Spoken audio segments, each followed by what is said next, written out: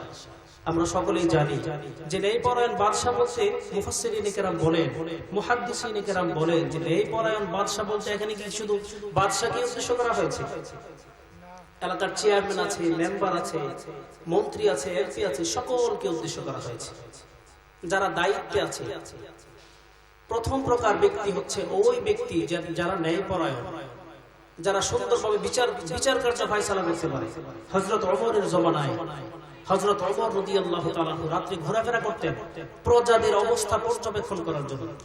কার বাড়িতে চাল নাই, কার বাড়িতে ডাল নাই, তেল নাই, এগুলো দেখতে ঘোরাফেরা করতেন।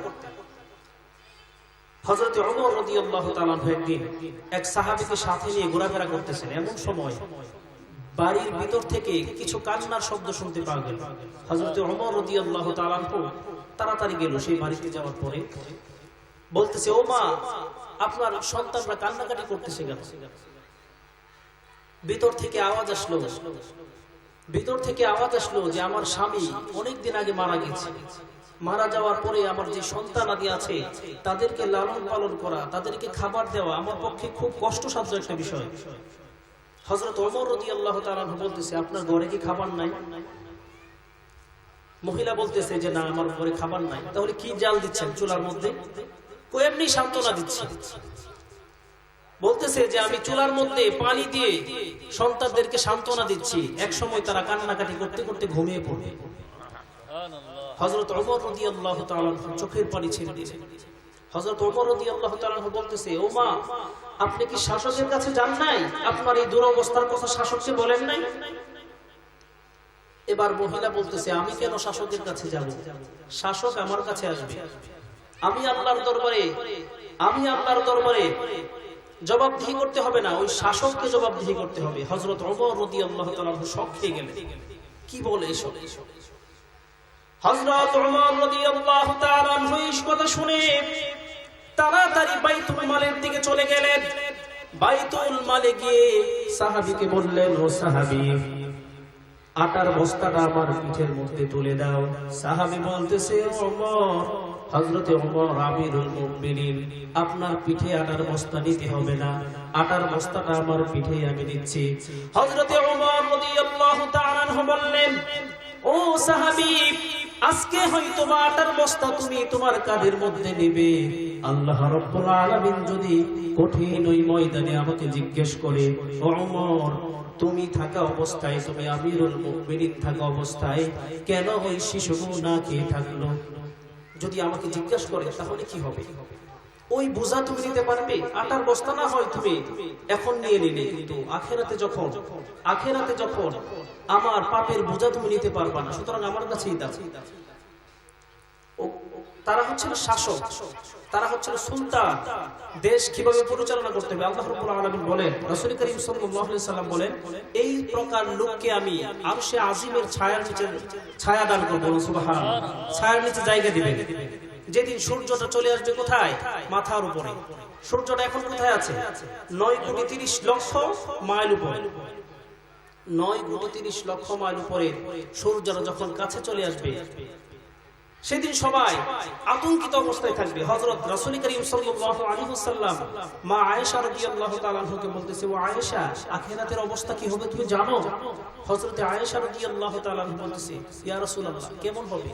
রাসূল করিম সাল্লাল্লাহু আলাইহি ওয়াসাল্লাম বললেন যে সূর্যটা যখন কাছে চলে আসবে মাটিগুলো তামা হয়ে যাবে, এখানেই দাঁড়িয়ে থাকতে হবে। তারা পাগল পারা হয়ে যাবে যে তাড়াতাড়ি বিচার কার্য ফায়সালা করা হোক, আমরা দাঁড়িয়ে থাকতে পারছি না, মাটিগুলো তামা হয়ে যাবে। এমন সময় সবাই উলঙ্গ অবস্থায় থাকবে। মা আয়েশা রাদিয়াল্লাহু তাআলা আনহা বলতেছে, ইয়া রাসূলুল্লাহ, সবাই কি উলঙ্গ থাকবে? রাসূল করিম সাল্লাল্লাহু আলাইহি সাল্লাম বলতেছে, হ্যাঁ আয়েশা, সবাই উলঙ্গ থাকবে। হযরত আয়েশা রাদিয়াল্লাহু তাআলা আনহা বলতেছে, তাহলে কি কেউ লজ্জা বোধ করবে না? কেউ কি একে অপরের দিকে তাকিয়ে লজ্জা বোধ করবে না? রাসূল করিম সাল্লাল্লাহু আলাইহি ওয়াসাল্লাম বলেন, ও আয়েশা, তখন তো কেউ কারো দিকে তাকানোর সময় পাবে না, সবাই চিন্তিত থাকবে কার কোন হাতে আমলনামা দেওয়া হবে, কোথায় আমলনামা দেওয়া হবে। ইয়া রাসূলুল্লাহ, রাসূল করিম সাল্লাল্লাহু আলাইহি ওয়াসাল্লাম বলেন, ও আয়েশা, শোনো শোনো, তখন চিন্তা করার কিছু থাকবে না, একে অপরের দিকে তাকাইবে না, সবাই চিন্তা অবস্থায় থাকবে কার হাতে, কার ডান হাতে আমলনামা দেয়, কার বাম হাতে আমলনামা দেয়, এই চিন্তাই তো শেষ। কেউ কারো দিকে তাকাইবার সুযোগ পাবে না। সূর্য যখন কাছে চলে আসবে, আল্লাহ রাব্বুল আলামিন রাসূল করিম সাল্লাল্লাহু আলাইহি ওয়াসাল্লাম বলেন, এই প্রকার লোককে, রাসূল করিম সাল্লাল্লাহু আলাইহি ওয়াসাল্লাম বলেন, এই প্রকার লোককে আরশে আজিমের ছায়ার নিচে আল্লাহ রাব্বুল আলামিন ছায়া দান করবেন। ইলতুতমিশের কথা আমরা সকলেই জানি। কুতুবউদ্দিন কাকি, যারা ইতিহাস পড়েছেন তারা সকলেই জানেন ইলতুতমিশ। কুতুবউদ্দিন কাকি রাহমাতুল্লাহি আলাইহি, উনার জমানায় উনি শিকার করতে খুব ভালোবাসেন। জঙ্গলের মধ্যে গেলেন শিকার করতে। তো শিকার করতে করতে এক সময় উনি ক্লান্ত হয়ে গেলেন। শিকার করতে করতে উনি ক্লান্ত হয়ে গেলেন। ক্লান্ত হয়ে যাওয়ার পরে উনি একটা তাঁবু গাড়লেন। একটা তাঁবুর মধ্যে উনি শুয়ে রইলেন। একটা তাঁবু গেড়ে উনি শুয়ে রইলেন। যখন উনি শুয়ে রইলেন, উনার সৈন্য সামন্ত আছে না, উনার সৈন্যরা কি করলো? ঘোরাঘুরি করতে লাগলো। উনার সৈন্যরা ঘোরাঘুরি করতে লাগলো। ঘোরাঘুরি করার পরে এক সময় দেখলো যে একটা বাড়ি আছে, জীর্ণ শীর্ণ একটা বাড়ি। ওই বাড়ির মধ্যে একজন মহিলা আছে আর কয়েকজন ছেলে আছে, বাচ্চা ছেলে। তো ওই দুষ্ট সৈন্যরা চিন্তা করলো কি, যে এই জঙ্গলের মধ্যে একটা বাড়ি আছে, ওই বাড়ির মধ্যে একটা গাভী আছে, ওই গাভীটাকে আমরা জবাই করে খেয়ে ফেলবো। দুষ্ট সৈন্যরা ভাবলো কি, যে ওই গাভীটা আমরা জবাই করে খেয়ে ফেলবো। তারা যখন ওই গাভীটা ধরতে গেল, এমন সময় একজন লোক এসে বলতেছে, একজন মহিলা এসে বলতেছে, ও সৈন্য সামন্তরা, একটা গাভী আছে আমাদের সংসার চালানোর জন্য। আমার স্বামী নাই, আমি বিধবা, আমার কয়েকজন সন্তান আছে। এই গাভী থেকে যে দুধ হয়, এই দুধ দিয়ে আমরা আমাদের সংসার পরিচালনার জন্য। সুতরাং তোমাদের দোহাই লাগে, তোমাদের পায়ে পড়ি, তোমরা এই কাজটা কখনোই করো না। তোমরা যদি এটা নিয়ে যাও তাহলে আমরা না খেয়ে মারা যাবো। ওই মহিলাটি যখন তাদেরকে এই সমস্ত কথা বলতে লাগলো, তারা এই সমস্ত কথা শুনলো না। তারা বলতেছে, এই মহিলা তো বলবে। তারা ওই গাভীটাকে নিয়ে জবাই করলো মহিলার সামনে। ওই মহিলা এই যে বললো যে আমার স্বামী নাই, আমার কয়েকটা সন্তান আছে, এই দুধ দিয়ে, যতটুকু দুধ হয় এই দুধ দিয়ে আমি আমার সংসার পরিচালনা করি, সুতরাং তোমাদের দোহাই লাগে, তোমরা এই কাজটা করো না। তারপরেও তারা কি করলো, এই গাভীটাকে জবাই করলো। ওই মহিলা এবার চিন্তা ভাবনা করলো যে না, বাদশার কাছে কিভাবে যাওয়া যায়, বাদশার কাছে নালিশ নিয়ে কিভাবে যাওয়া যায়, বাদশার কাছে নালিশ দিতে হবে। তো মহিলাটা এবার ভাবলো যে কোথায় গেলে বাদশাকে পাবো, আমি জীর্ণ শীর্ণ মানুষ, বাদশা পর্যন্ত আমি পৌঁছতে পারবো? তো মহিলাটি এবার একটা ব্রিজের উপরে দাঁড়িয়ে মহিলাটি ব্রিজের উপরে দাঁড়িয়ে রইল। কেন? যে বাদশাহ এদিক দিয়ে আসবে। ব্রিজের উপর দাঁড়িয়ে রইল। কিসের উপর? ব্রিজের উপর দাঁড়িয়ে। যখন বাদশাহ আসতেছে, মহিলা বলল, ও বাদশাহ, আপনি কি এই ব্রিজের উপর আমার বিচার কার্য ফায়সালা করবেন, নাকি আখিরাতের ফুলসিরাতের ব্রিজের উপর? বাদশাহ এবার শক খেয়ে গেল, আরে মহিলা বলে কি এটা, এই ব্রিজের উপর নাকি আখিরাতের ব্রিজের উপর? রাসূল করিম সাল্লাল্লাহু আলাইহি সাল্লাম বলেন যে তিনটা সময় মানুষ কেউ কাউকে স্মরণ করবে না। তিনটা সময় সবাই নিজেকে নিয়ে ব্যস্ত থাকবে, কেউ কাউকে স্মরণই করবে না। এর মধ্যে একটা জায়গা হচ্ছে ফুলসিরাতের ফুল ব্রিজ, যেটার নিচে জাহান্নাম আছে। মানুষ হেঁটে হেঁটে যাবে, আর যার যতটুকু ন্যাক আছে, ততটুকু গুনাহ আছে, ততটুকু গিয়ে কেটে জাহান্নামের মধ্যে পড়ে যাবে। নাউযুবিল্লাহ বলে। সেখানে গিয়ে সবাই চিন্তিত থাকবে, কারো কথা কেউ বলতেই পারবে না।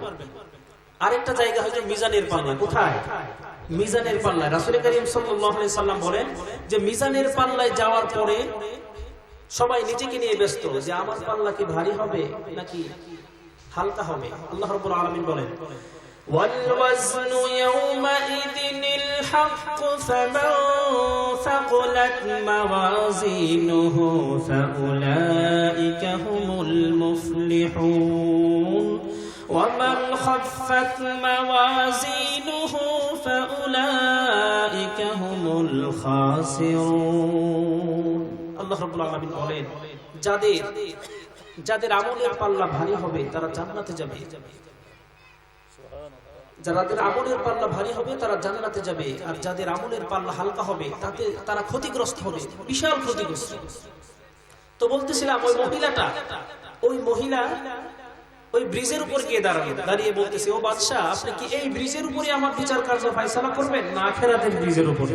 বাদশাহ শক খেয়ে গেল যে মহিলা বলে কি এটা, আখিরাতের ব্রিজের সাথে তুলনা। বাদশাহ নামলো, নেমে বলতেছে যে মা তোমার কি হয়েছে আমাকে বলো। সবকিছু খুলে বললেন। সবকিছু খুলে বলার পরে উনি সবাইকে ডাকলেন। সবাইকে ডেকে ওই মহিলার যত ভরণ পোষণ আছে সব ওনাকে বললেন যে আমি যতদিন পর্যন্ত বাদশাহ থাকি ততদিন পর্যন্ত আমি তোমার ভরণ পোষণ চালাবো। সুবহানাল্লাহ। তারা ছিল বাদশাহ। এটা বেশি দূরের কথা না, 1000 বছর পূর্বের কথা, কুতুবউদ্দিন কাকি রাহমাতুল্লাহি আলাইহির ঘটনা। তো বলতেছিলাম ন্যায়পরায়ণ শাসকদেরকে আল্লাহ রাব্বুল আলামিন সেই কঠিন ময়দানে, হাসরের কঠিন ময়দানে আরশের ছায়ার নিচে জায়গা দিবেন। এরপরে দ্বিতীয় প্রকার হচ্ছে ওই যুবক অবস্থায় আল্লাহ রাব্বুল আলামিনকে ভুলেন নাই। সুবহানাল্লাহ। সুবহানাল্লাহ। যেই যুবক অসৎ নারী সঙ্গ ত্যাগ করেছে।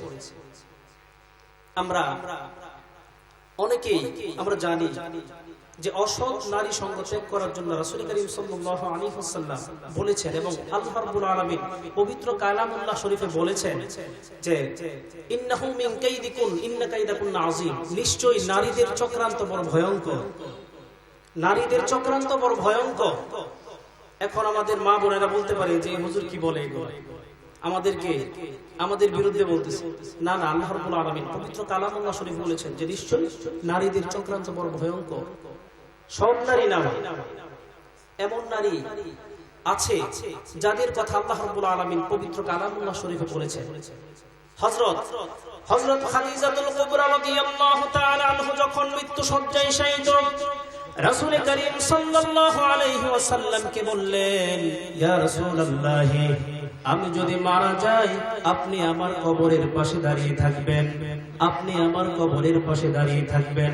আমি জানি না কবরের মধ্যে আমাকে কি প্রশ্ন করা হবে। যদি সেই সঠিক প্রশ্নের জবাব আমি না দিতে পারি আমাকে জাহান্নামের মধ্যে টেনে নিয়ে যাবে।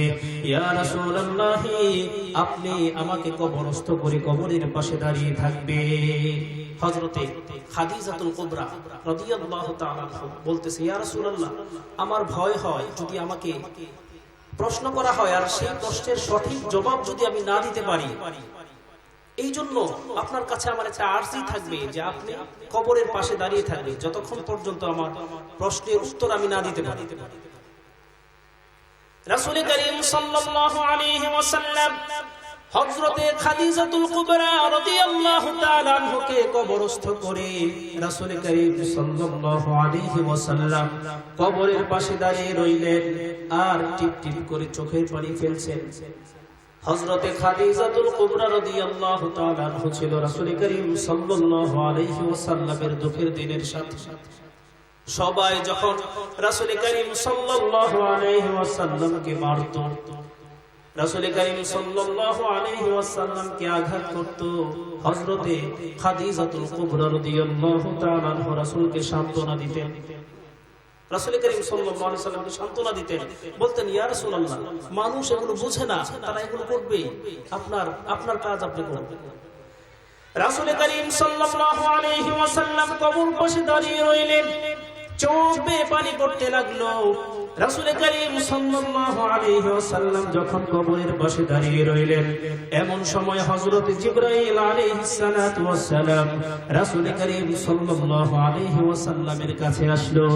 রাসূল করিম সাল্লাল্লাহু আলাইহি ওয়াসাল্লামের কাছে এসে বলতেছে, ইয়া রাসূলুল্লাহ, আপনি এখানে কেন দাঁড়িয়ে রয়েছেন? হযরতে রাসূল করিম সাল্লাল্লাহু আলাইহি ওয়াসাল্লাম বলতেছে, হযরতে খাদিজাতুল কুবরা রাদিয়াল্লাহু তাআলা আনহা বলেছে, যতক্ষণ পর্যন্ত না সওয়াল জবাব শেষ হয় আমি ততক্ষণ পর্যন্ত দাঁড়িয়ে থাকার জন্য। হযরতে জিবরাইল আলাইহিস সালাতু ওয়াস সালাম এবার বলতেছে, ইয়া রাসূলুল্লাহ, ইয়া হাবিবাল্লাহ, আপনি এখানে কেন দাঁড়িয়ে রয়েছেন?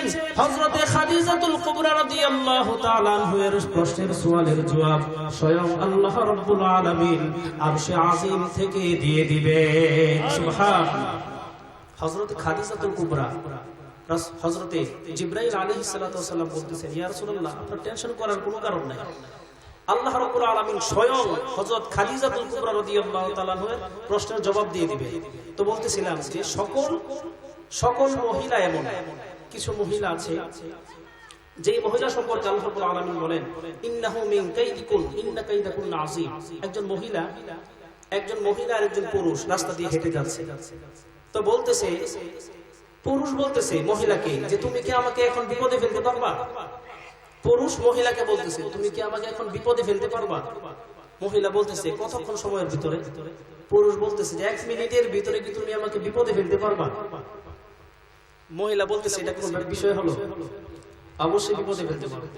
তো পুরুষ বলতেছে, ঠিক আছে, বিপদে ফেলো তো দেখি। তো মহিলা তার গায়ের মধ্যে যে পোশাক ছিল এটা টান দিয়ে ছিঁড়ে বলতে লাগলো, আমাকে বাঁচাও বাঁচাও বাঁচাও। সকল লোক আসলো, আয়েশা ওই লোকটাকে, যে পুরুষ ছিল ওই পুরুষকে মারার উপক্রম হলো, মারতে লাগলো, সবাই মারতে আসছে, তুমি ওই মহিলার সাথে খারাপ কিছু করতে চাও। তো ওই মহিলা আবার পুরুষটাকে বাঁচালো, যে না না ঠিক আছে, এটা আসলে ভুল হয়ে গেছে, ওনাকে মাফ করে দিন। কিছুক্ষণ সামনে যাওয়ার পরে আবার বলতেছে, আচ্ছা তুমি তো বিপদে ফেলতে পারো, আমাকে কি তুমি এখন মানুষের কাছে ভালো মানুষ সাজাইতে পারবা?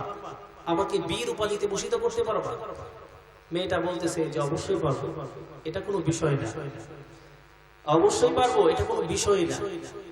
ছেলেটা বলতেছে, কতক্ষণের ভিতরে? বলতেছে, আধা মিনিটের ভিতরে। ছেলেটা বলতেছে যে 1 মিনিট সময় নিলা না, তুমি আমাকে বিপদে ফেললা, আবার লোকদের কাছে আমাকে বীর প্রমাণ করবা, এটা আধা মিনিটের ভিতরে। মহিলা বলতেছে যে অবশ্যই সেটা পারবো, ঠিক আছে দেখাও দেখি। মহিলা একটা পুকুরের কাছে গেল, কুয়ার কাছে গিয়ে কুয়া থেকে 1 বালতি পানি তার শরীরে ঢেলে দিল আর কান্নাকাটি করতে লাগলো। তো সবাই আসলো, সবাই আসার পরে বলতেছে যে কি ব্যাপার, কান্নাকাটি করতে লাগলো। মহিলাটা বলতেছে যে আমি খুব কুয়ার ভিতরে পড়ে গিয়েছিলাম, ওই লোকটা এসে আমাকে বাঁচালো। সবাই তাকে বাহবা দিতে শুরু করলো। তো বলতেছিলাম যে মহিলাদের চক্রান্ত বড় ভয়ঙ্কর। ইউসুফ জুলেখার কাহিনী আপনারা শোনেন নাই? ইউসুফ জুলেখার কাহিনী, সেদিন যদি আল্লাহ রাব্বুল আলামিন ইউসুফ আলাইহিস সালাতু ওয়াস সালামকে না বাঁচাইতেন, তাহলে নিশ্চিত হযরত ইউসুফ আলাইহিস সালাতু ওয়াস সালামের ফাঁসি অথবা শুলে চড়াইত, এটা নিশ্চিত। হযরত ইউসুফ আলাইহিস সালাতু ওয়াস সালাম কিভাবে বাঁচলেন? আমরা জানি যে 3জন শিশু যারা কথা বলার বয়স উপনীত হয় নাই কিন্তু কথা বলেছে। 3জন শিশু এমন আছে যাদের বয়সই হয় নাই কথা বলার, কিন্তু কথা বলেছে। এই 3জন শিশুই হচ্ছে নারী সংক্রান্ত বিষয়ে কথা বলেছে। 3জন শিশু নারী সংক্রান্ত বিষয়ে কথা বলেছে। যেমন আব্দুল্লাহ বনি ইসরাইলের যুগে একজন লোক ছিল, বনি ইসরাইলের যুগে একজন লোক ছিল। লোকটা ছিল অনেক ধার্মিক, অনেক ইবাদত করতো, আল্লাহ রাব্বুল আলামিনের অনেক ইবাদত করতো। তো একদিন সে নফল নামাজ পড়ছে আর মা পিছন দিক থেকে ডাকছে, ও ছেলে শোনো, আমার একটু দরকার আছে, আমার একটু দরকার আছে তোমার কাছে, তুমি কি শুনবা? ওই ছেলে নামাজে থাকে, নামাজে দাঁড়িয়ে ভাবতেছে যে আরে আমি তো নামাজে এখন কি মায়ের কথা শুনবো, নামাজ চালিয়ে যাবে। সে ভাবতেছে যে এখন নামাজ শেষ করে মার ডাকে সাড়া দেবো নাকি নামাজ চালিয়ে যাবে। সে সেদিন মার ডাকে সাড়া দেয়, তো মা চলে গেল। দ্বিতীয় দিন আসার পরে আবার মা ডাকতেছে, ও আমার সন্তান, তোমার কাছে তো আমার একটা দরকার আছে, তুমি কি একটু শুনবা? মার কাছে বলতেছে, তুমি কি একটু শুনবা, আমার খুব দরকার। আবার সে নামাজের মধ্যে থেকে চিন্তা করতেছে, আমার কি এখন যাওয়া উচিত নাকি মায়ের ডাকে সাড়া দেওয়া উচিত। সে নামাজ চালিয়ে গেল, মার ডাকে আর সাড়া দিল। তৃতীয় দিন একই অবস্থা। মা এবার দোয়া করলেন, বদদোয়া করলেন, রব্বুল আলামিন, আমি আমার সন্তানকে 3 দিন যাবত ডাকলাম, রব্বুল আলামিন আমার ডাকে সে সাড়া দেয় নাই। আমার খুব প্রয়োজন ছিল, এজন্য আমি তাকে ডাক দিয়েছিলাম। 3 দিন ডাকার পরেও সে আমার ডাকে সাড়া দেয় নাই। রব্বুল আলামিন, তুমি ওই আমার ছেলেকে বেশ্যার মুখ না দেখে মৃত্যু দিও না। মা বলতেছে, মা একটা বদদোয়া করলেন। মার দোয়া কি মিস আছে? মার দোয়া কি মিস হবে? মার দোয়া মিস হয় না। এবার ওই লোকটা যেখানে ইবাদত করতো, ইবাদতের একটা ঘর ছিল, সুন্দর একটা ঘর, সারাদিন ইবাদত করতো, মানুষ আসতো। তো এর আশেপাশে একটা মহিলা 2-1 দিন যাবত ঘোরাঘুরি করে আশেপাশে। তো ওই লোকটার কাছে, ইবাদত গুজারের কাছে আসলো, আয়েশা বলতেছে, আমাকে একটু জায়গা দেওয়া যাবে? তো ওই লোক অনেক ইবাদত করে, আল্লাহওয়ালা লোক, না জায়গা দেওয়া যাবে না। তো কয়েকদিন বলার পরে সে জায়গা দিল। তো আর পাশেই ছিল এক রাখাল ছাগল চড়াইতো। রাখাল কি করতো? ছাগল চড়াইতো। তার কাছে গেল, তার কাছে যাওয়ার পরে তো রাখালের সাথে একটা সম্পর্ক হয়ে গেল, ব্যভিচার করলো। ব্যভিচার করার ফলে তার পেটের মধ্যে ওই রাখালের সন্তান আসলো। তো ওই মহিলা ওই গায়ের সবাইকে বলতে লাগলো যে এটা ওই আল্লাহওয়ালার সন্তান। সবার কাছে বলতে লাগলো এটা আল্লাহওয়ালার সন্তান। সবাই এই সমস্ত কথা শুনে ওই আল্লাহওয়ালার যে একটা ঘর ছিল, আশ্রম ছিল, এটা ভেঙে ফেললো, মাটির আশ্রম, এটা ভেঙে ফেললো। সবাই বলতেছে, আমরা তোমাকে এত ভালো ভাবতাম, এত ভালো মনে করতাম, আর তুমি এই কাজ করলা। এক নর্তকীর সাথে তুমি এমন কাজ করতে পারলা, বনি ইসরাইলের ঘটনা, তুমি এটা করতে পারলা কিভাবে? আর উনি বলতেছে যে না, আমি এটা করি নাই, কেউ বিশ্বাস করে না। ওই মহিলার কথা সবাই বিশ্বাস করতেছে।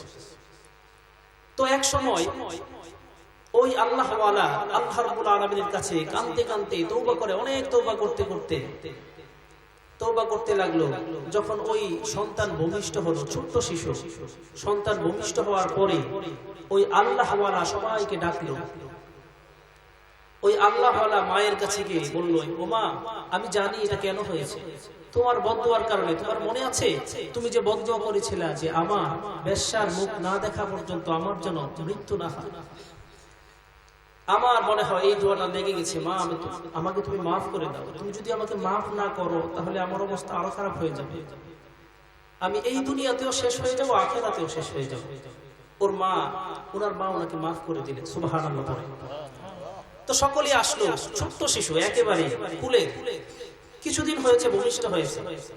সকলকে একসাথে করে ওই ছোট্ট শিশুর গায়ে হাত দিয়ে বলল যে তুমি যদি একত্ববাদের আল্লাহ রাব্বুল আলামিনের বিশ্বাস করে থাকো, তুমি তো ছোট্ট শিশু ফেরেশতা, তুমি যদি একত্ববাদ খোদার প্রতি বিশ্বাস করে থাকো তাহলে বলো যে তুমি কার সন্তান। ওই ছোট্ট শিশু আকাশের দিকে তাকিয়ে বলল যে আমি হচ্ছি রাখালের সন্তান। সুবহানাল্লাহ, আমি হচ্ছি রাখালের সন্তান। সকলে মিলে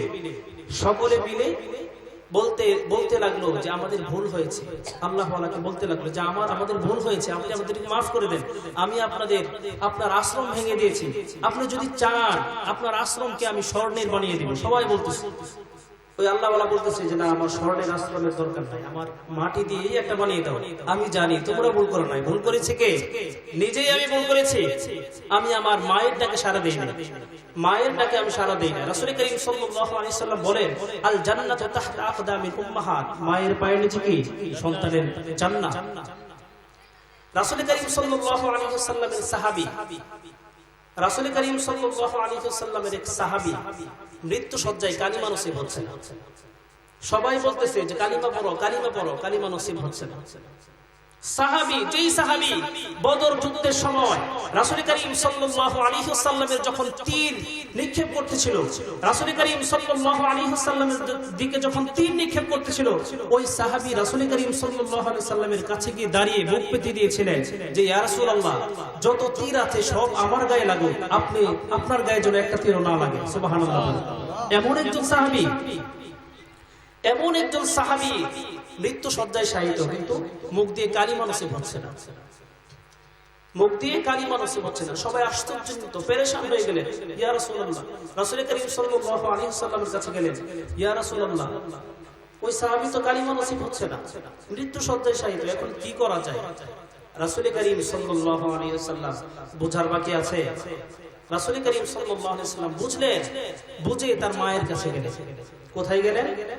তার মায়ের কাছে গিয়ে বলতেছে, ও মা, শোনো শোনো,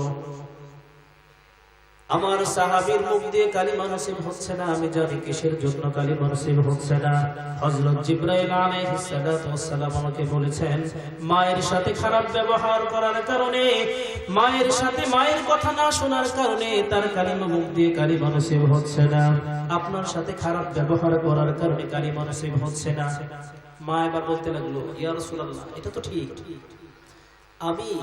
আমার সাথে সে খারাপ ব্যবহার করে, আমার কথা থেকে তার স্ত্রীর কথাকে প্রাধান্য দেয় বেশি, আমার কথা থেকে তার স্ত্রীর কথাকে প্রাধান্য দেয় বেশি, আমার কথার কোনো গুরুত্বই নাই, আমার কথা তার কাছে কোনো গুরুত্ব নাই। রাসূল করিম সাল্লাল্লাহু আলাইহি ওয়াসাল্লাম এবার বললেন যে মা, উনাকে আপনি ক্ষমা করে দিন, আপনার কলিজার টুকরাকে আপনি ক্ষমা করে দিন। মা বলে যে না, আমি ক্ষমা করতে পারবো না।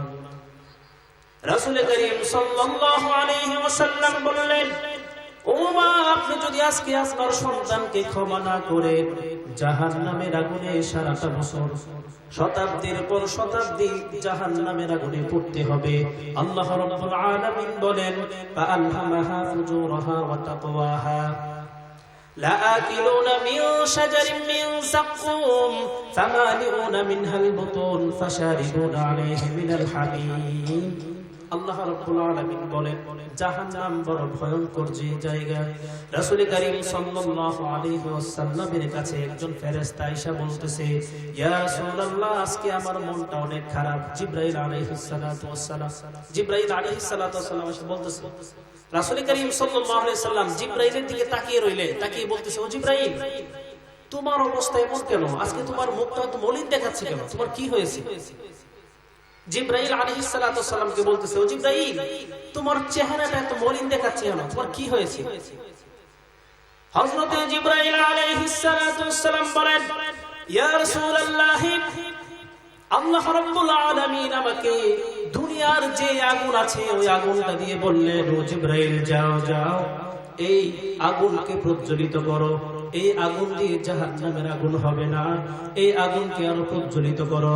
ইয়া রাসূলুল্লাহ, আমি আল্লাহ রাব্বুল আলামিনের আদেশ পেয়ে 1000 বছর ওই জাহান্নামের আগুনকে প্রজ্বলিত করলাম, 1000 বছর ওই জাহান্নামের আগুনকে তাপ দিলাম।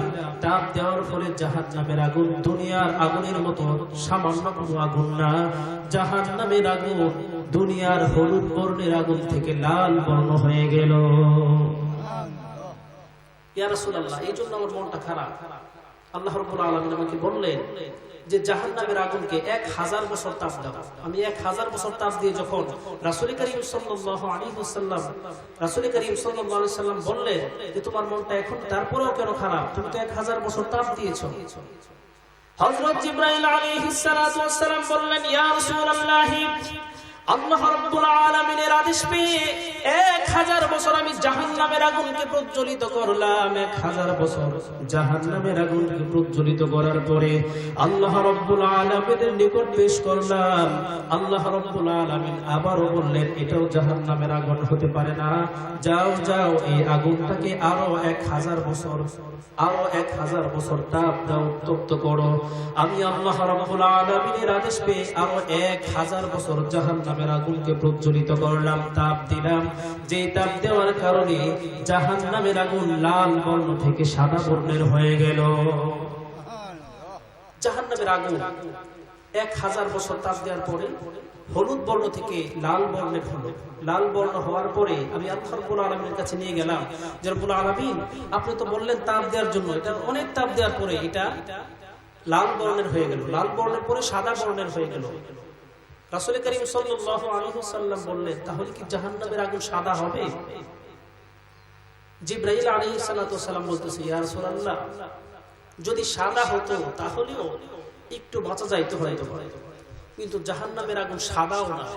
আমি যখন আল্লাহ রাব্বুল আলামিনের কাছে জাহান্নামের আগুনটা নিয়ে আসলাম, আমি যখন আল্লাহ রাব্বুল আলামিনের কাছে জাহান্নামের আগুন পেশ করলাম, আল্লাহ রাব্বুল আলামিন বললেন, ও জিবরাইল, যাও যাও, এটাও জাহান্নামের আগুন হতে পারে না, এটাকে আরো 1000 বছর প্রজ্বলিত করো, এটাকে আরো 1000 বছর তাপ দাও।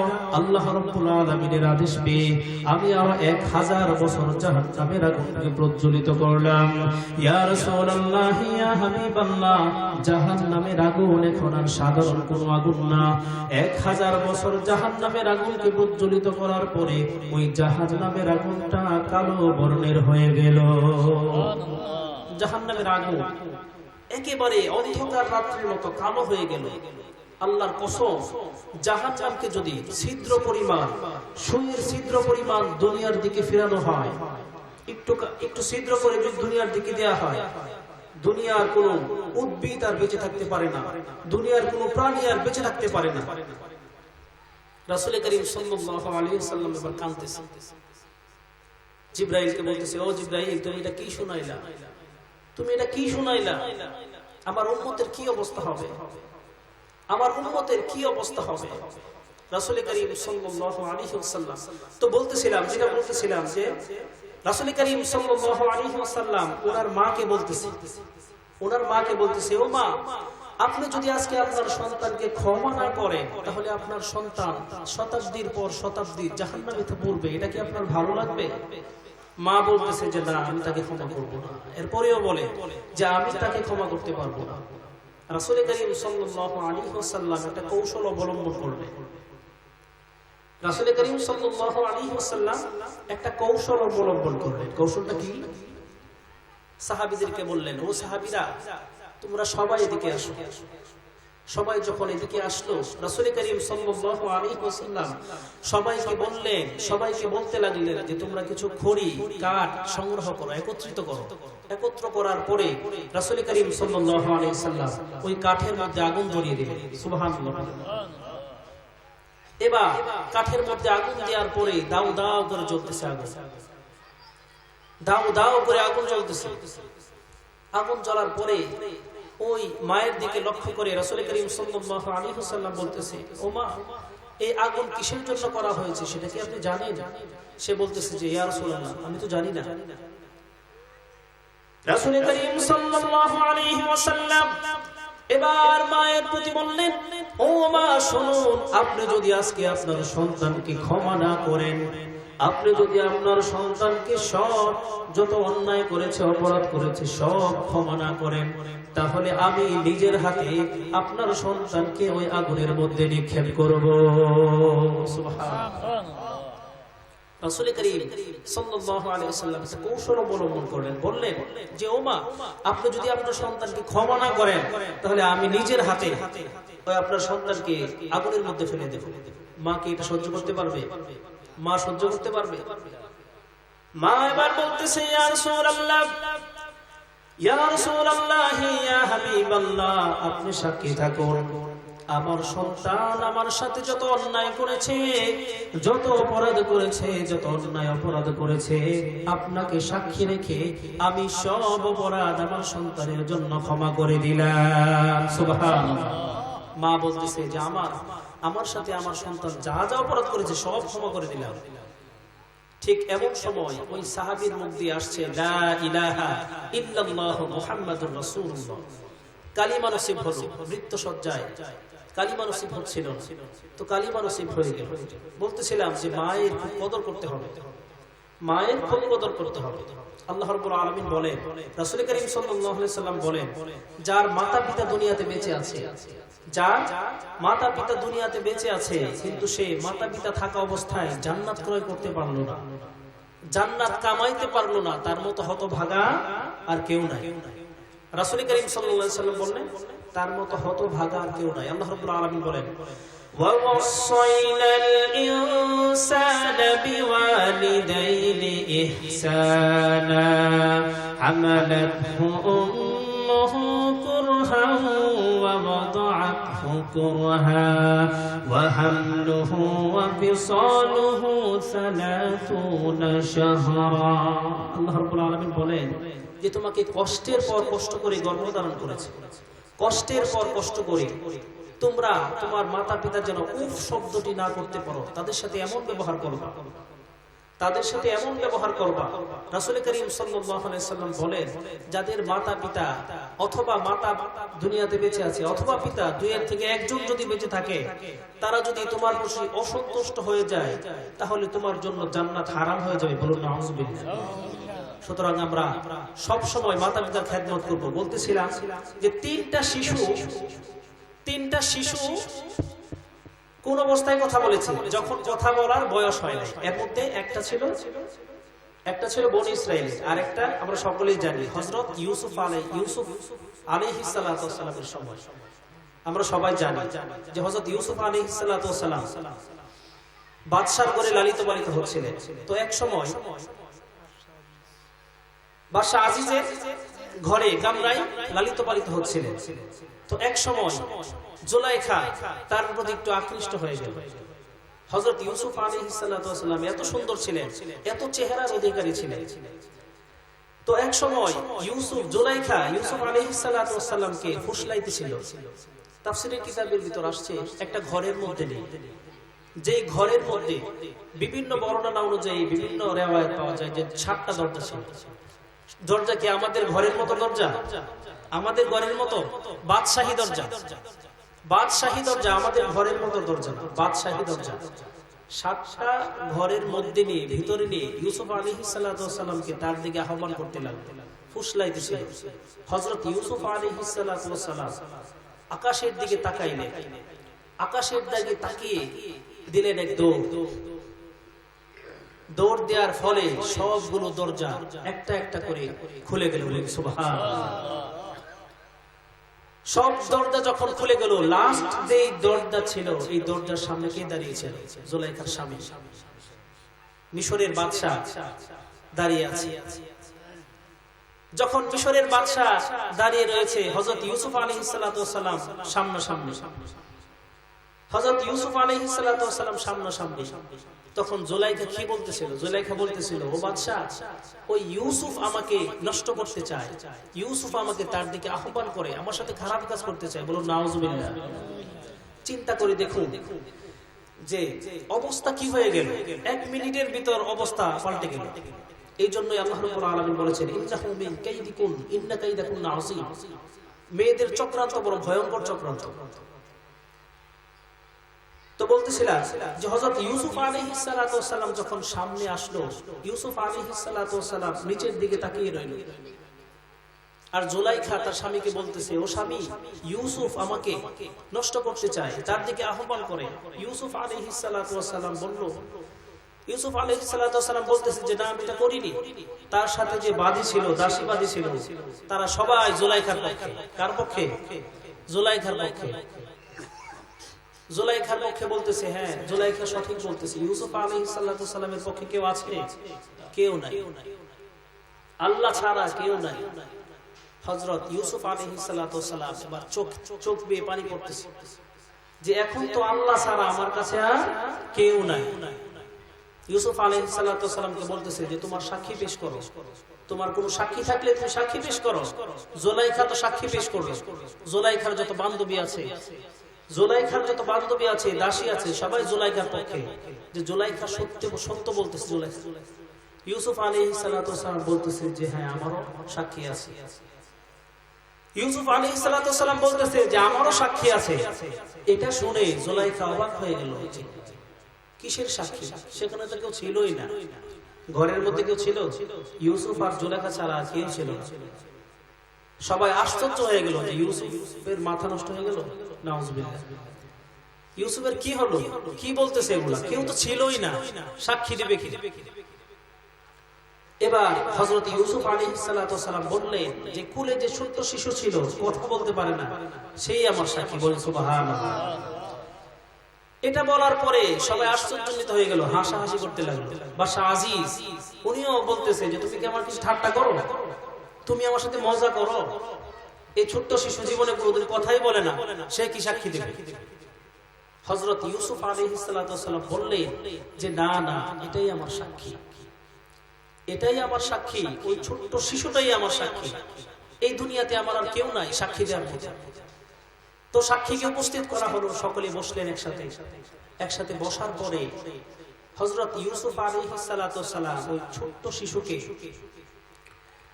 ছোট্ট শিশুকে বলতেছে যে তুমি যদি আল্লাহ রাব্বুল আলামিন একত্ববাদের বিশ্বাসী হয়ে থাকো, তাহলে তুমি আমার পক্ষ হয়ে সাক্ষী দাও। ছোট্ট শিশুকে তখন কি বললো? ছোট্ট শিশু কথা বলতে লাগলো। বলুন সুবহানাল্লাহ।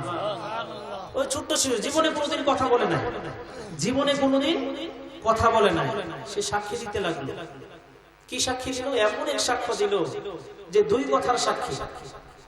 এই দুই কথার পরে আর সাক্ষ্য দেওয়ারই প্রয়োজন হয়।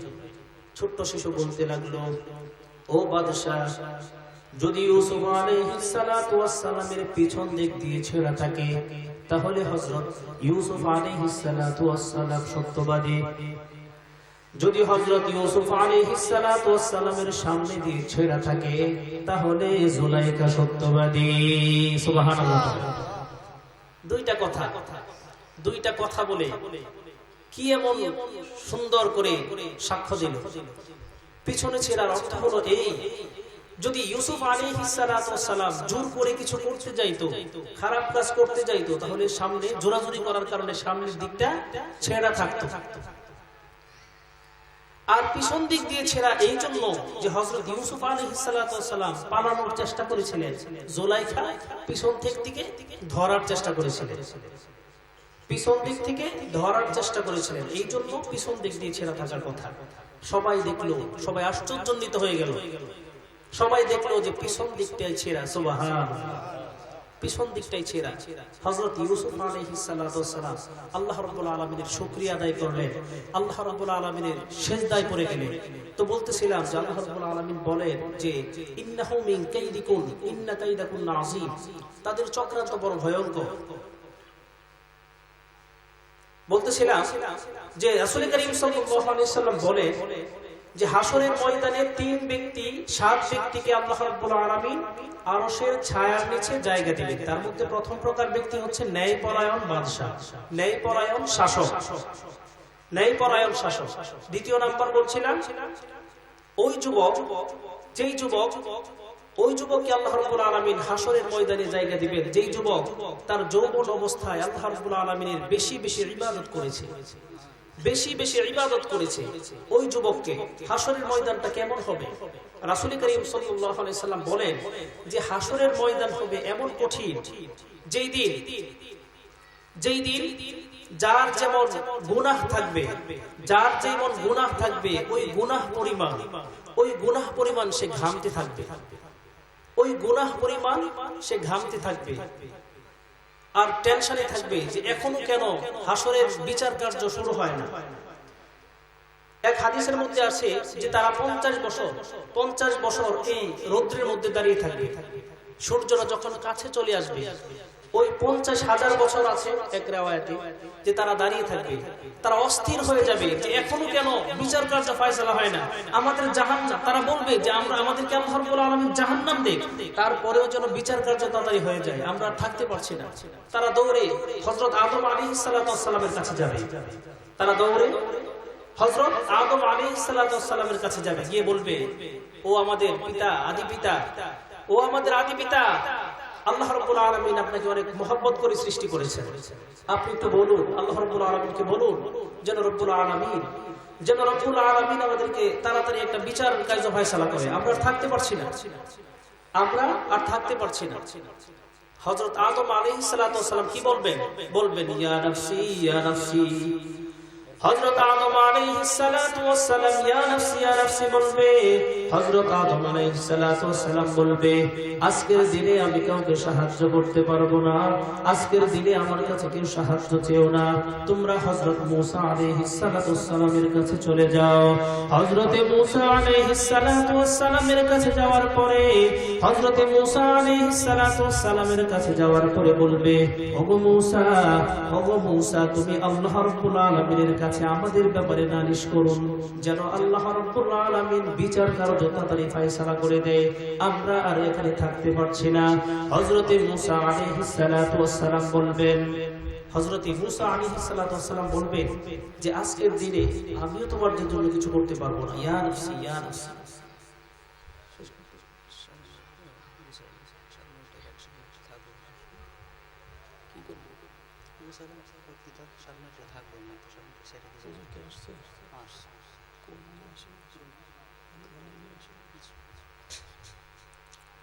তো বলতেছিলাম যে হযরতে মূসা আলাইহিস সালাতু ওয়াস সালামের কাছে যাওয়ার পরে হযরত মূসা আলাইহিস সালাতু ওয়াস সালাম বলবেন যে ইয়া নাফসি, আজকের দিনে আমি কোনো সাহায্য করতে পারবো না। সবাই তাড়িয়ে দেবে, সবাই কি করবে? সবাই তাড়িয়ে দেবে যে আজকের দিনে সবাই ইয়া নাফসি, কেউ কারোর জন্য সাহায্য করবে না। আল্লাহ রাব্বুল আলামিন বলেন যে সেদিন মা তার সন্তানকে চিনবে না, সন্তান তার মায়ের পরিচয় দিবে না, সন্তান তার মায়ের পরিচয় দিবে না, মা তার সন্তানকে চিনবে না। তো সেদিন আল্লাহ রাব্বুল আলামিন বলেন যে সেদিন বিশাল বড় পরীক্ষা হবে। যাদের ঈমান আছে ওয়াল ওয়াজনু ইয়াওমা ইযিনিল হক ফামান সাকালাত মাওয়াজিনুহু ফাউলাইকা হুমুল মুফলিহুন ওয়া মান খাফাত মাওয়াজিনুহু ফাউলাইকা হুমুল খাসিরুন। আমি বলতেছিলাম যে আমাদের ঈমান সম্পর্কে বলতেছিলাম যে আমাদের ঈমান কেমন যেন আমরা উত্তরাধিকার সূত্রে পেয়ে গেছি। আমার পিতা মুসলমান এই জন্য আমিও মুসলমান, আমার দাদা মুসলমান এই জন্য আমার পিতা মুসলমান। হযরত হাবিব রাহমাতুল্লাহি আলাইহি সিরিয়ায় ছিলেন, হযরত হাবিব রাহমাতুল্লাহি আলাইহি সিরিয়ায় ছিলেন মুসাইলামাতুল কাজ্জাবের জমানায়। মুসাইলামাতুল কাজ্জাবের জমানায় হযরত হাবিব রাহমাতুল্লাহি আলাইহি টকবকে যুবক রাসূল করিম সাল্লাল্লাহু আলাইহি ওয়াসাল্লামের কথা শুনলেন। কথা শুনে রাসূল করিম সাল্লাল্লাহু আলাইহি ওয়াসাল্লামের সাথে দেখা করার জন্য আসছেন সিরিয়ায়। পথিমধ্যে আটকালো মুসাইলামাতুল কাজ্জাব। মুসাইলামাতুল কাজ্জাব তাকে আটকালো, আটকে বলতেছে যে তুমি কোথায় যাচ্ছ? হযরত হাবিব রাহমাতুল্লাহি আলাইহি, হযরত হাবিব রাদিয়াল্লাহু তাআলা আনহু বলতেছে আমি হযরত মুহাম্মদ সাল্লাল্লাহু আলাইহি ওয়াসাল্লামের দরবারে যেতে চাই, আমি রাসূল করিম সাল্লাল্লাহু আলাইহি ওয়াসাল্লামকে দেখতে চাই, এই জন্য আমি সিরিয়া থেকে মক্কার দিকে রওনা করেছি। মুসাইলামাতুল কাজ্জাব ছিল ভণ্ড নবীর দাবিদার, সে নিজেকে নবী দাবি করত। বলেন নাউযুবিল্লাহ। রাসূল করিম সাল্লাল্লাহু আলাইহি ওয়াসাল্লামের জমানায় সে নিজেকে নবী দাবি করত। সে বলতো যে আমি নবী। রাসূল করিম সাল্লাল্লাহু আলাইহি ওয়াসাল্লামের কাছে চিঠি লিখলো, বলতেছে যে ইয়া রাসূলুল্লাহ, বলতেছে যে আল্লাহর নবী মুসাইলামাতুল কাজ্জাবের কাছ থেকে আল্লাহর নবী রাসূল করিম সাল্লাল্লাহু আলাইহি ওয়াসাল্লামের নিকট চিঠি প্রেরণ করছি। বলুন নাউযুবিল্লাহ। সে বলতেছে যে নবী আমি অর্ধেক আপনি অর্ধেক, এটা কি কখনো হয়? সে বলতেছে যে অর্ধেক নবী আপনি আর অর্ধেক নবী আমি, দুইজনে মিলে রাষ্ট্র পরিচালনা করব। তো মুসাইলামাতুল কাজ্জাব তাকে যখন মানুষ প্রশ্ন করত যে রাসূল করিম সাল্লাল্লাহু আলাইহি ওয়াসাল্লামের উপর কুরআন নাজিল হয়, তোমার উপর কি নাজিল হয়? সে কুরআন বানাইতো। সে বলতো আল ফিল মাল ফিল ওয়া মা আদরাকা মাল ফিল খুরতুহু তাওয়ীলুন, এগুলো উল্টা পাল্টা আয়াত বানাইতো। তো বলতেছিলাম যে মুসাইলামাতুল কাজ্জাব ওই হাবিব রাহমাতুল্লাহি আলাইহিকে রাস্তার মাঝখানে আটকালো, আর কে বলতেছে যে মুহাম্মদ সাল্লাল্লাহু আলাইহি সাল্লামের কাছে যাওয়ার দরকার নাই, আমিও নবী, আমাকে তুমি নবী হিসেবে মানো, মুহাম্মাদের দরবারে যাওয়ার দরকার নাই। বলুন নাউজুবিল্লাহ। হযরত হাবিব রাহমাতুল্লাহি আলাইহি মুসাইলামাতুল কাজ্জাবের কথা বলার সাথে সাথে বলে দিলেন, হযরতে হাবিব রাহমাতুল্লাহি আলাইহি বলে দিলেন, জীবন চলে যাবে, আমি তোমাকে নবী বলে দাবি করব না। আমি মনে প্রাণে হযরতে মুহাম্মদ মুস্তাফা সাল্লাল্লাহু আলাইহি ওয়াসাল্লামকে নবী বলে স্বীকার করেছি। মুসাইলামাতুল কাজ্জাব অনেক পীড়াপিড়ি করার পরেও তার মুখ দিয়ে এই কথাটা বের করতে পারলো না। অনেক পীড়াপিড়ি করতেছে যে তোমাকে ধন দিব, দৌলত দিব, সবকিছু দিব, তুমি শুধু একবার বলো যে আমি আল্লাহ তাআলার নবী। মুসাইলামাতুল কাজ্জাব বলতেছে তুমি একবার বলো, তুমি যা চাও আমি তোমাকে তাই দেব, তুমি শুধু একবার বলো যে আমি আল্লাহ তাআলার নবী। হযরত হাবিব রাহমাতুল্লাহি আলাইহি বলল, ও মুসাইলামাতুল কাজ্জাব, আমার জীবন চলে যাবে, তারপরেও আমি এটা স্বীকার করব না। হযরতে রাসূলুল্লাহ সাল্লাল্লাহু আলাইহি ওয়াসাল্লামকে আমি মনে প্রাণে বিশ্বাস করেছি। মুসাইলামাতুল কাজ্জাব এবার হযরতে হাবিব রাহমাতুল্লাহি আলাইহিকে তার ঘরের মধ্যে নিল, ঘরের মধ্যে নিয়ে তার আঙ্গুলগুলো এক এক করে কাটতে লাগলো। তার আঙ্গুল কাটার সময় বলল, একটা একটা করে আঙ্গুল কাটতে লাগলো আর বলতে লাগলো, ও হাবিব, তুমি এখনো বলো মুসাইলামাতুল কাজ্জাব আল্লাহ তাআলার নবী, তুমি যদি বলো আল্লাহ তাআলার নবী আমি, তাহলে তুমি যদি এটা সাক্ষ্য দাও তোমাকে এখন পর্যন্ত আমি ছেড়ে দেব। হযরত হাবিব রাহমাতুল্লাহি আলাইহি বলেন, শুধু আঙ্গুল কেন, আমার জীবন চলে গেলেও আমি তোমাকে কখনো নবী বলে স্বীকার করব না। এবার মুসাইলামাতুল কাজ্জাব হযরত হাবিব রাহমাতুল্লাহি আলাইহির একটা হাত কেটে দিল। হাত কেটে দিয়ে বলতেছে, ও হাবিব, তুমি কি এখনো আমাকে নবী বলে স্বীকার করবা না? তুমি কি আমাকে এখনো নবী বলে স্বীকার করবা না? হাবিব রাহমাতুল্লাহি আলাইহি বলল যে তুমি আমার আঙ্গুল কেটেছো, হাত কেটেছো, আমাকেও কেটে ফেলো, তারপরেও আমি তোমাকে নবী বলে স্বীকার করব না। মুসাইলামাতুল কাজ্জাব এবার হযরত হাবিব রাহমাতুল্লাহি আলাইহি এর হাতটা কেটে দিল। এক হাত কাটার পরে বলল, তুমি আমাকে নবী বলে স্বীকার করো। মুসাইলামাতুল কাজ্জাবের কথা শুনে হযরত হাবিব রাহমাতুল্লাহি আলাইহি বললেন, আমি কখনোই এই কথা স্বীকার করব না। মুসাইলামাতুল কাজ্জাব এবার তার অন্য হাতটিও কেটে দিলেন, দুইটা হাত কেটে দিলেন। মুসাইলামাতুল কাজ্জাব দুইটা হাত কেটে দেওয়ার পরে তাকে বলল, এখন তুমি স্বীকার করবা কিনা বলো, যদি এখন তুমি স্বীকার করো তোমার দুইটা হাত গেছে, তারপরেও আমি তোমাকে বাঁচিয়ে রাখবো। তুমি যদি স্বীকার করো মুসাইলামাতুল কাজ্জাব আল্লাহ তাআলার নবী, তাহলে আমি তোমাকে বাঁচিয়ে রাখবো। তোমার দুইটা হাত গেছে, দুইটা হাত যাওয়ার পরে আমি তোমাকে বাঁচিয়ে রাখবো। মুসাইলামাতুল কাজ্জাব এবার হযরতে হাবিব রাহমাতুল্লাহি আলাইহি এর দিকে তাকিয়ে বলতেছে, শেষবারের মতো বলছি, তুমি কি আমাকে নবী বলে স্বীকার করো কিনা? হযরত হাবিব রাহমাতুল্লাহি আলাইহি বলল, জীবন চলে যাবে, তারপরে আমি তোমাকে হযরত মুহাম্মদ সাল্লাল্লাহু আলাইহি ওয়াসাল্লামের কাছে বসাইতে পারবো না। রাসূল কারীম সাল্লাল্লাহু আলাইহি ওয়াসাল্লামের ভালোবাসা আমার অন্তরে ঘিরে বসেছে। মুসাইলামাতুল কাজ্জাব এবার বলতেছে, আর তোকে বাঁচিয়ে রাখা যাবে না। মুসাইলামাতুল কাজ্জাব হযরত মুহাম্মদ সাল্লাল্লাহু আলাইহি ওয়াসাল্লামের কথা বলার পরে মুসাইলামাতুল কাজ্জাব তার গর্দান থেকে তার মাথাটাকে আলাদা করে দিলেন।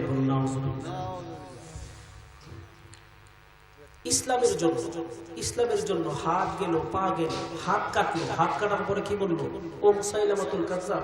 মুসাইলামাতুল কাজ্জাব বলতেছে, ও হাবিব, আমি তোমার আঙ্গুল কেটে ফেলেছি, তারপরে কি তুমি বলবে না যে আমি আল্লাহ তাআলার নবী? তুমি একবার বলো যে আমি আল্লাহ তাআলার নবী। হাবিব বলল যে না, আমি মারা যাব, তারপরেও মুহাম্মদের ভালোবাসা আমি ছাড়তে পারবো না। এরপরে একটা হাত কেটে দিল। দুইটা হাত কেটে দেওয়ার পরেও জিজ্ঞেস করতেছে, যে তুমি এখনো বলো, যদি এখনো তুমি আমাকে নবী বলে স্বীকার করো, তারপরেও আমি তোমাকে ছেড়ে দেব। বাকি জীবনটা হাত বিহীন অবস্থায় তুমি কাটাতে পারো। হাবিব রাহমাতুল্লাহি আলাইহি বলেন, যে নবীর জন্য আঙ্গুল হারিয়েছি, যে নবীর জন্য দুইটা হাত হারিয়েছি, ওই নবীর জন্য জীবনটাও দিতে পারো। যখন এই কথা বলল, মুসাইলামাতুল কাজ্জাব হযরত হাবিব রাহমাতুল্লাহি আলাইহি গর্দান থেকে মাথাটা আলাদা করে দিল। তো বলতেছিলাম যে ইসলাম আমরা উত্তরাধিকার সূত্রে কেমন জানি পেয়ে গেছি। এখনো যদি আমাদের অনেককে জিজ্ঞাসা করা হয় যে ইসলামের মৌলিক বিষয়গুলো কি, ইসলামের মৌলিক বিষয়গুলো কি, আমরা অনেকেই বলতে পারবো। ইসলামের যে মৌলিক বিষয়গুলো আছে, আমাদেরকে যদি প্রশ্ন করা হয় যে ইসলামের কিছু মৌলিক বিষয়গুলো কি, আপনি বলেন, আমরা বলতে পারবো না।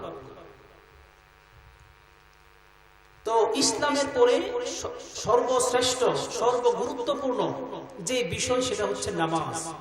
আজকে আমরা এশার নামাজ পড়লাম, এখানে দেখলাম কি করুন অবস্থা।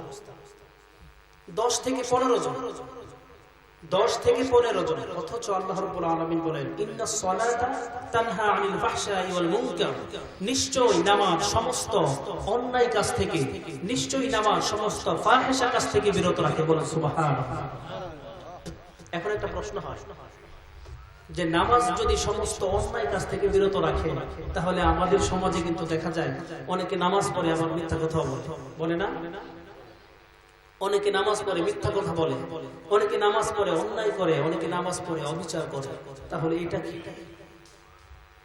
আল্লাহ রাব্বুল আলামিন বলেন ইন্নাস সালাতা তানহা আনিল ফাহশাই ওয়াল মুনকার। আল্লাহ রাব্বুল আলামিন যখন এটা বললেন যে নামাজ সমস্ত অন্যায় কাজ থেকে, সমস্ত ফাহিশা কাজ থেকে বিরত রাখে, তখন কিন্তু একটা সাংঘর্ষিক হয়ে যায়। আমাদের সমাজে দেখা যায় যারা নামাজ পড়ে মিথ্যা কথা বলে, যারা নামাজ পড়ে অনেকে, সবাই না আবার অনেকে বলে। তাহলে এটা কেন? রাসূল করিম সাল্লাল্লাহু আলাইহি ওয়াসাল্লাম বলেন যে তাদের নামাজই ঠিক হয় না, তাদের নামাজই ঠিক হয় না। রাসূল করিম সাল্লাল্লাহু আলাইহি ওয়াসাল্লামের কাছে একজন সাহাবী এসে মুসলমান হলো, নতুন মুসলমান হয়েছে, কিন্তু সে আগের মতোই, আগে যেমন মিথ্যা কথা বলতো, মিথ্যা কথা বলে। সাহাবীরা এসে বলতেছে ইয়া রাসূলুল্লাহ, মুসলমান তো কখনো মিথ্যা কথা বলতে পারে না, মুসলমান তো কখনো মিথ্যা কথা বলতে পারে না, ওই সাহাবী তো মিথ্যা কথা বলে, তো মুসলমানদের দুর্নাম হবে। ইয়া রাসূলুল্লাহ, আপনি কিছু বলে দিন। রাসূল করিম সাল্লাল্লাহু আলাইহি ওয়াসাল্লাম ওকে কিছুই বললেন না, ওনাকে কিছুই বললেন না। সাহাবীদেরকে বললেন, ও সাহাবারা, তোমরা তাকে নামাজ শিক্ষা দাও, নামাজের তালিম দাও, তোমরা তাকে নামাজের শিক্ষা দাও। তো দেখা গেল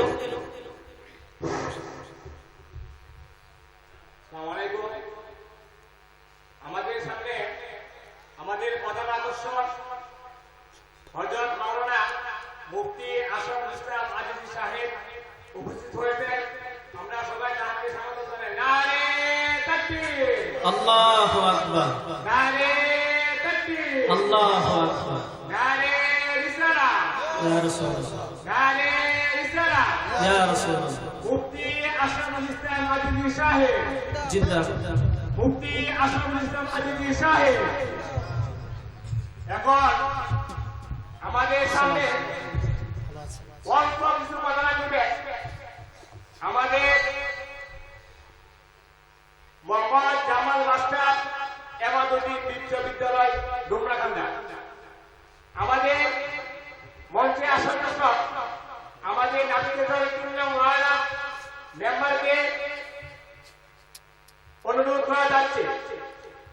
আমাদের মঞ্চে আসার জন্য মেম্বারকে আসার জন্য বিশেষভাবে অনুরোধ করা যাচ্ছে। অল্প কিছু কথা বলবেন আমাদের জামাল মাস্টার।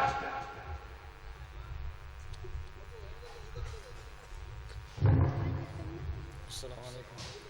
আসসালামু